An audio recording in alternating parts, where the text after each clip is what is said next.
Apakah di rumah Anda juga ada beberapa kaleng teh yang tersimpan di lemari selama bertahun-tahun? Mungkin pemberian teman, atau mungkin Anda beli sendiri saat itu belum habis diminum dan tidak sengaja terlupakan. Sekarang saat ditemukan kembali, Anda melihat tanggal di labelnya sepertinya sudah lewat. Saat ini, apakah Anda merasa sangat dilema? Apakah teh yang sudah disimpan 5 atau 6 tahun ini masih boleh diminum? Mau dibuang rasanya sayang sekali. Bagaimanapun juga itu dibeli dengan uang hasil kerja keras. Mau diminum, takut kalau-kalau sakit perut, malah jadi rugi bandar. Banyak teman-teman yang memiliki kebingungan ini. Dalam video hari ini, kita akan membahas secara tuntas apakah teh kedaluarsa itu masih boleh diminum atau tidak. Saya yakin setelah Anda menonton video hari ini, hati Anda akan menjadi sangat yakin. Kedepannya, Anda tidak akan lagi galau karena teh kedaluarsa di rumah. Ingatlah untuk menekan tombol like dan simpan video ini terlebih dahulu agar tidak sulit mencarinya nanti. Sebelum masuk ke topik utama, jika Anda menyukai konten yang kami bagikan, silahkan ketik suka atau bermanfaat di kolom komentar di bawah, agar saya tahu bahwa apa yang saya bagikan bernilai. Jika Anda merasa isinya kosong, silakan juga berikan masukan jujur Anda. Umpan balik yang nyata dari Anda semua adalah motivasi terbesar saya untuk terus memperbaiki diri dan memberikan konten yang lebih baik. Baiklah, mari kita lihat dulu bagaimana sebenarnya masa kedaluarsa teh itu. Biasanya saat kita pergi ke supermarket untuk membeli barang, misalnya susu, roti, atau permen, gerakan pertama kita adalah melihat tanggal kedaluarsa. Begitu melihat sudah kedaluarsa, tanpa berpikir panjang langsung dibuang ke tempat sampah. Benar kan? Konsep kedaluarsa berarti tidak boleh dimakan ini bisa dibilang sudah terpatri di benak banyak orang. Tapi teman-teman harap diingat, segala sesuatu ada pengecualiannya. Dan teh adalah pengecualian yang paling istimewa. Mengapa demikian? Pertama-tama kita harus paham apa penyebab mendasar makanan menjadi basi saat kedaluarsa. Dalam sebagian besar kasus, itu adalah ulah mikroorganisme, seperti bakteri dan jamur. Pertumbuhan dan perkembangbiakan mikroorganisme ini membutuhkan satu syarat kunci, air kelembapan. Makanan dengan kadar air tinggi seperti buah-buahan dan daging secara alami menjadi surga bagi mikroorganisme. Jadi masa simpannya sangat pendek. Sedangkan teh, dalam proses pembuatannya, teh melalui serangkaian proses seperti pelayuan, shaking, penghentian oksidasi dengan panas, penggulungan, dan pengeringan. Kadar air akhirnya dikontrol secara ketat di sekitar 5%. Ini adalah kondisi yang sangat kering. Sebagian besar mikroorganisme tidak dapat bertahan hidup dan berkembang biak di lingkungan seperti ini. Dari sudut pandang ini, selama disimpan dengan benar, teh kering itu sendiri memiliki potensi untuk siaga disimpan dalam waktu yang sangat lama. Lalu, mengapa pabrik masih mencetak tanggal kedaluarsa pada kemasannya? Ini sebenarnya lebih merupakan jaminan periode rasa terbaik berdasarkan peraturan hukum dan pertimbangan komersial. Pabrik memberitahu konsumen, saya menjamin kepada Anda bahwa sebelum tanggal ini, aroma, rasa, dan tekstur teh ini berada pada momen paling cemerlang dan paling menyentuh sepanjang hidupnya. Ini ibarat tiket pertunjukan yang mencantumkan waktu pertunjukan, tetapi bukan berarti setelah pertunjukan selesai, gedung teater akan langsung menghilang. Jadi kita harus membangun pemahaman baru. Masa kedaluarsa teh adalah periode puncak rasanya, bukan akhir dari kehidupannya. Oleh karena itu, untuk menilai apakah sekaleng teh yang disimpan bertahun-tahun masih bisa diminum, hanya melihat tanggal pada kemasan itu jauh dari cukup. Bahkan bisa dikatakan sebagai kesalahpahaman. Lalu apa yang harus dilihat? Kuncinya harus melihat 3 poin. Apa jenis tehnya? Bagaimana Anda menyimpannya? Bagaimana kondisi kualitasnya sekarang? 3 poin inilah kunci yang menentukan nasib teh tersebut. Keluarga besar teh sangat banyak anggotanya. Sifat dan karakternya pun berbeda-beda. Ada teh yang seperti anak muda daun muda yang dikejar adalah kesegarannya. Ada teh yang seperti aktor senior, semakin tua semakin berasa, semakin matang semakin berkarisma. Di bawah ini, mari kita bahas satu persatu secara rinci. 1. Perwakilan yang mengejar kesegaran. Teh hijau, green tea, dan teh kuning yellow. Teh hijau. Ini adalah teh yang tidak difermentasi. Inti dari proses pembuatannya adalah shaking penghentian oksidasi. Menggunakan suhu tinggi untuk mengunci enzim aktif di dalam daun teh secara instan, mempertahankan sejumlah besar klorofil, polifenol teh, dan asam amino. Zat-zat inilah sumber dari kesegaran, keanggunan, aroma kacang, atau aroma kastanye pada teh hijau. Jadi, jiwa dari teh hijau terletak pada kesegaran. Masa simpannya sangat terbatas, biasanya pada kemasan tertulis 12 hingga 18 bulan. Apa yang terjadi pada teh hijau yang disimpan bertahun-tahun? Klorofil dan polifenol teh di dalamnya akan teroksidasi perlahan, menyebabkan warna teh berubah dari hijau zamrud menjadi kuning kusam. Aromanya berubah dari segar menjadi apek.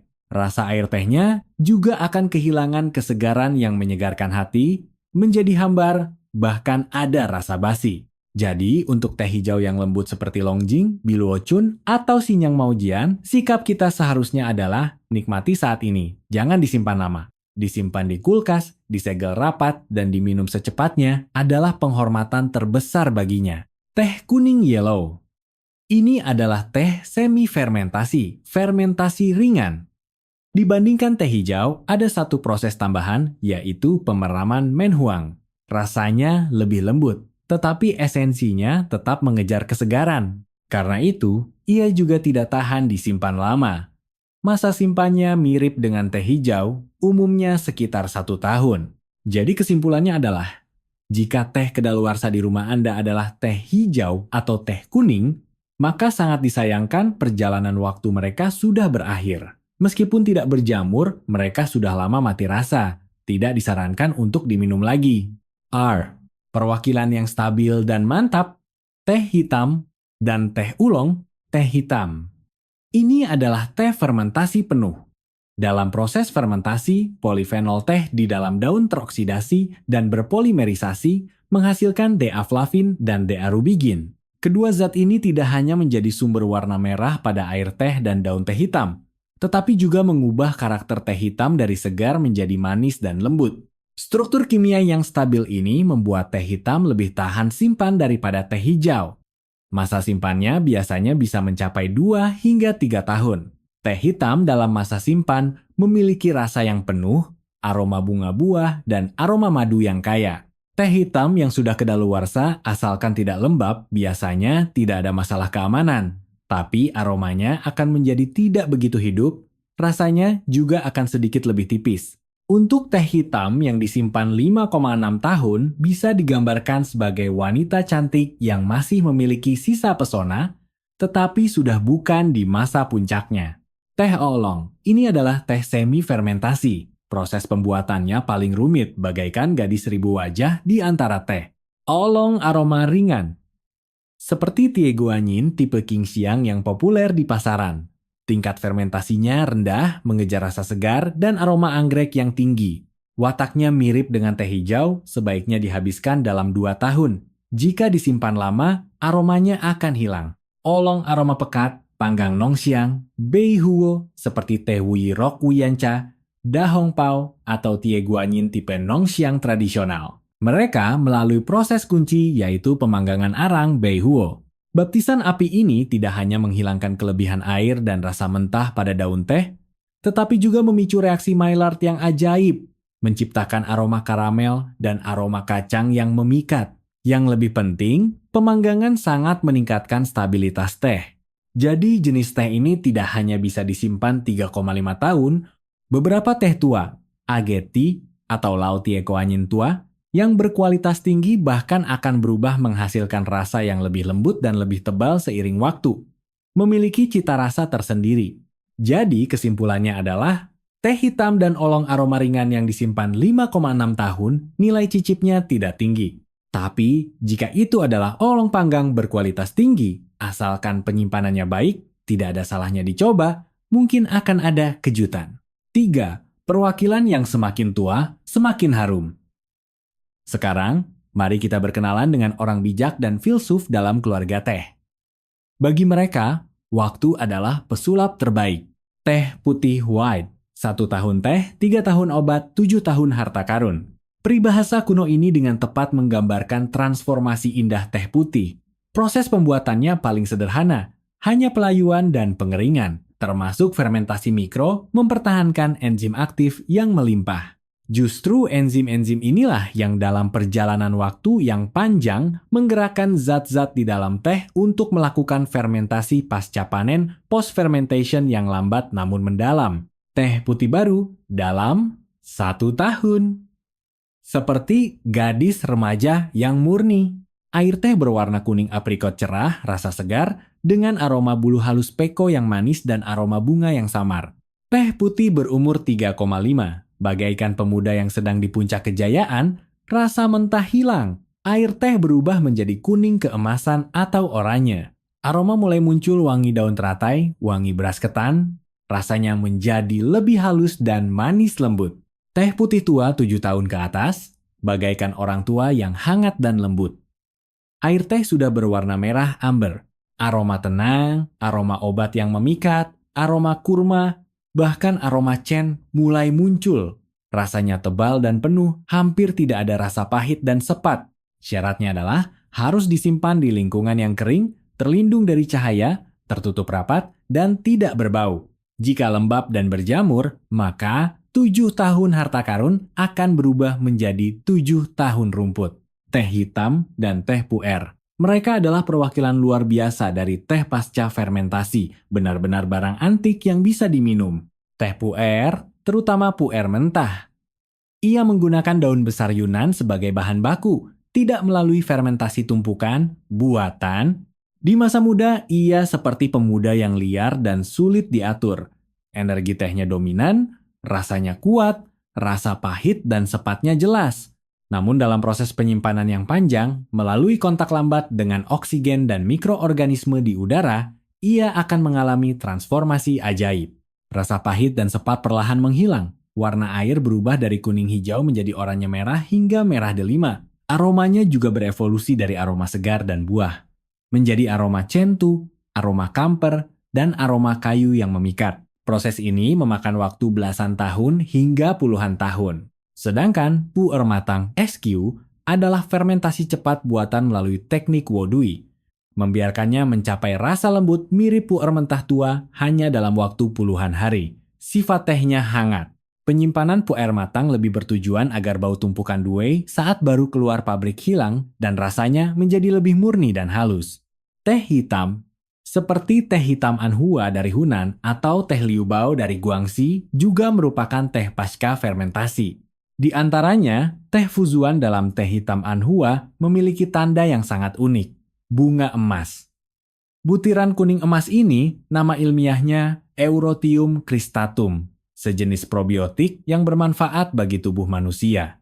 Ia hanya bisa tumbuh pada suhu dan kelembapan tertentu dan merupakan perwujudan penting dari kualitas teh fuzuan. Semakin rimbun bunga emas biasanya menandakan kualitas teh semakin baik dan rasa yang dihasilkan semakin unik. Teh hitam juga semakin tua, semakin harum. Teh hitam berkualitas tinggi yang disimpan lebih dari 10 tahun, rasanya murni, tebal, dan aroma cennya menonjol. Ini adalah harta karun keluarga di antara teh. Jadi kesimpulannya adalah, jika Anda beruntung memiliki teh putih, teh puer, atau teh hitam yang disimpan 5,6 tahun, tolong perlakukan mereka dengan baik. Asalkan penyimpanannya tepat, mereka tidak hanya aman diminum, tetapi juga merupakan secangkir nektar manis yang penuh dengan kisah sang waktu. Baiklah, teorinya sudah selesai. Berikutnya adalah sesi praktik. Menghadapi sekaleng teh tua, bagaimana kita melakukan pemeriksaan fisik menyeluruh layaknya ahli teh yang berpengalaman? Ingat 5 langkah sederhana dan efektif ini. Wang, lihat. Langkah 1. Wang, amati teh kering dan daun sisa. Lihat teh kering. Tuangkan teh di atas kertas putih, lihat warnanya dengan teliti. Warna keseluruhan menjadi lebih dalam dan gelap adalah fenomena penuaan yang normal. Tapi waspadai warna yang tidak normal, terutama bercak jamur berwarna putih, hijau, kuning, atau bahkan hitam yang tersebar. Asalkan melihat satu titik jamur, tidak peduli seberapa mahal tehnya, tolong segera saat itu juga tanpa ragu. Buang!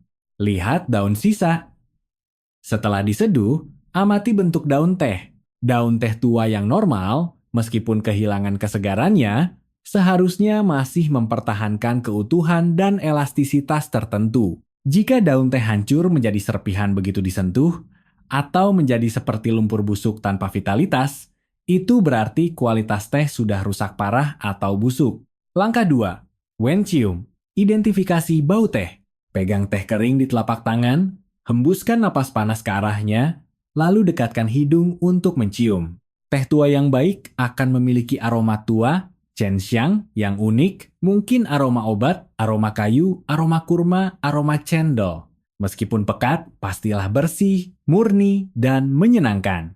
Jika yang tercium adalah bau apek, bau asam, bau kayu busuk yang lembab, atau bau lain yang menyengat, itu berarti teh tersebut sudah sakit selama penyimpanan. Langkah 3.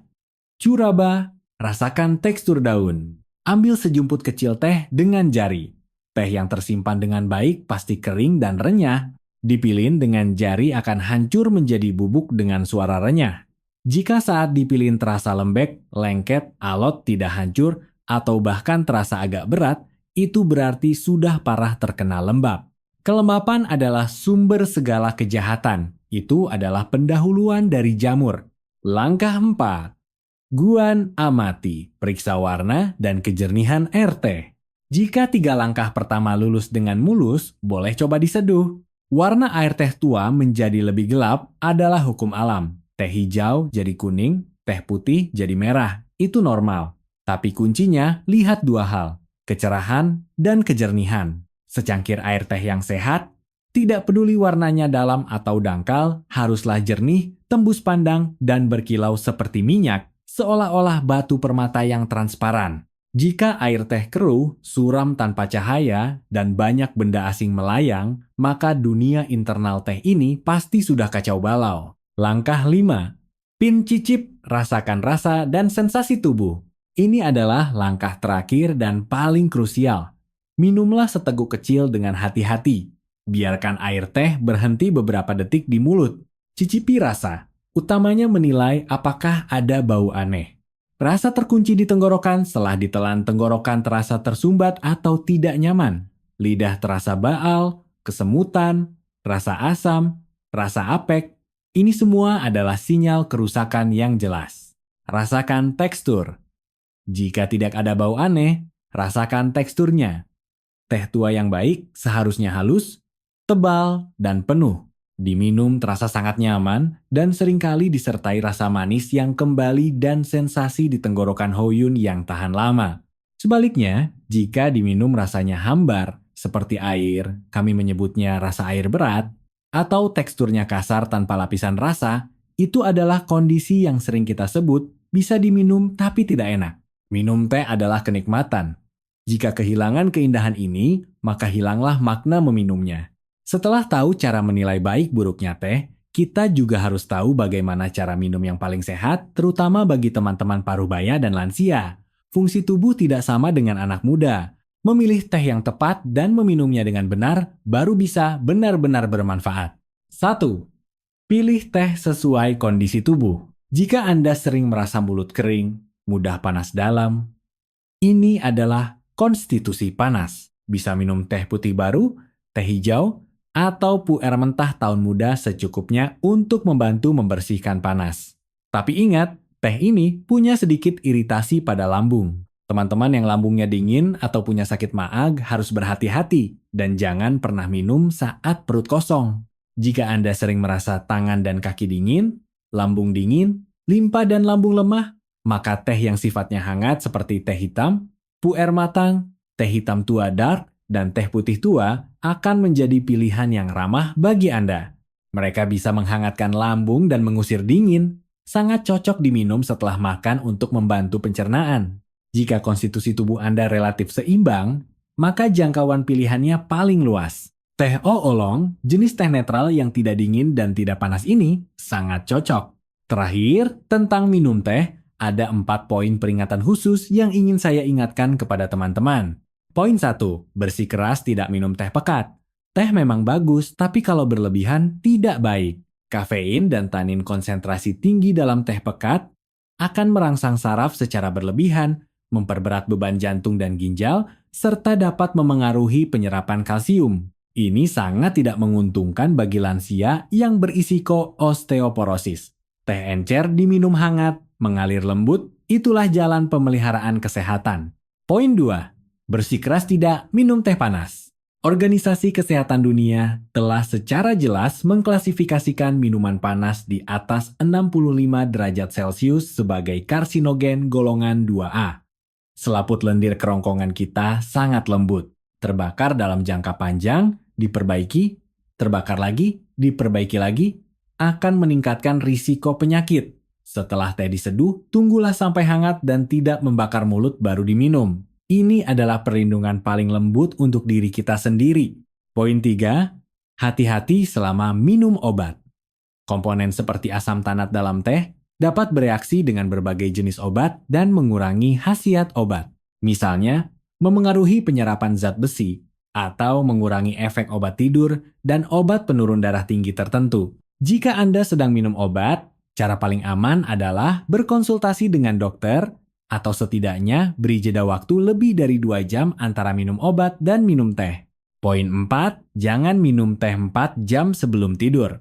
Metabolisme kafein dalam tubuh manusia membutuhkan waktu. Demi tidur nyenyak yang stabil dan menjamin istirahat fungsi tubuh yang cukup, disarankan jangan minum teh lagi setelah jam 4 sore, terutama bagi teman-teman yang sensitif terhadap kafein dan kualitas tidurnya tidak tinggi. Baiklah teman-teman. Topik tentang teh kedaluarsa hari ini kita bahas sampai di sini. Semoga sharing hari ini benar-benar bisa membantu Anda mengurai keraguan dalam hati agar setiap helai teh di rumah Anda bisa dimanfaatkan sebaik-baiknya. Terakhir, mari kita rangkum poin-poin penting hari ini dengan cepat. Untuk menilai apakah sekaleng teh yang disimpan bertahun-tahun masih boleh diminum, utamanya lihat 3 poin. Lihat jenisnya. Teh hijau dan teh kuning harus minum yang baru. Teh putih, puer, dan teh hitam boleh diminum yang tua. Lihat penyimpanannya. Jika berjamur, lembab, atau berbau aneh, semahal apapun tehnya harus dibuang. Minum dengan sehat. Pilih teh yang tepat sesuai kondisi tubuh. Dan ingat prinsip teh encer. Minum hangat, jangan minum saat minum obat, jangan minum sebelum tidur. Jika Anda merasa konten hari ini bermanfaat bagi Anda, jangan lupa berikan like untuk kami dan bagikan kepada sanak saudara dan teman di sekitar Anda, agar lebih banyak orang tahu cara minum teh yang sehat. Sampai jumpa di video Dr. Budi Hartono berikutnya di Saluran Sehat di Hari Tua.